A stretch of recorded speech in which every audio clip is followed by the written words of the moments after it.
I'm going to start the series off. It's going to be from high school up into my mother's suicide. I'm going to be labeling it A Mother's Love.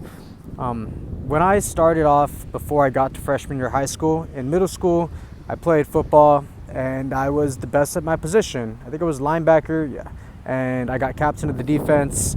But then I had to go spend summer with my father. Now, my mom and dad had this thing where school, I'd be with my mother, and then certain holidays like summer, I'd go with my dad. And even though I wouldn't take anything away from the time I spent with my father, the vacations were amazing, the cousin hangouts, the barbecues, all that was fun.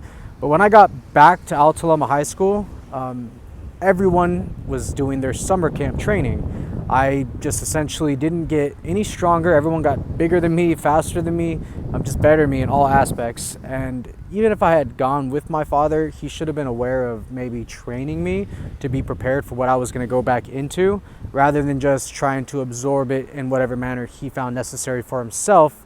I understand the love behind it and the intent of sharing quality time between the parents, but there needs to be an understanding of your child is growing, and it's at these stages in high school and middle school that you are setting them up for success for the next 40 years to essentially be on their own. And that goes with what you give them, like the things that you equip them with, making sure that you supply for them correctly. Which is why one of the things I try to live by is that I don't really want children yet, unless it comes with the idea that I'm able to like really supply for them.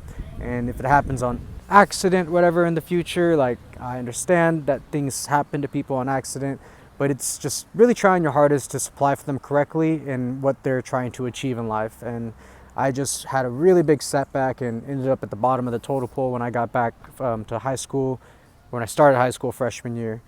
Then there's the coaches there. Quick example, I had coach in football who would be telling me, like, you got to tackle them no matter what. And then there's this one bigger kid who basically was running through everybody. And I remember I jumped on his back and I just pulled on him. He kind of just ran with me on his back, like something from a comedy show. But I was able to tackle him, and then I got yelled at for doing that. And he's like, "You're gonna injure him." And I'm thinking, like, bro, you told me to do whatever I can to tackle him. I get your concept of what injury might mean by trying too hard when you should just let it go.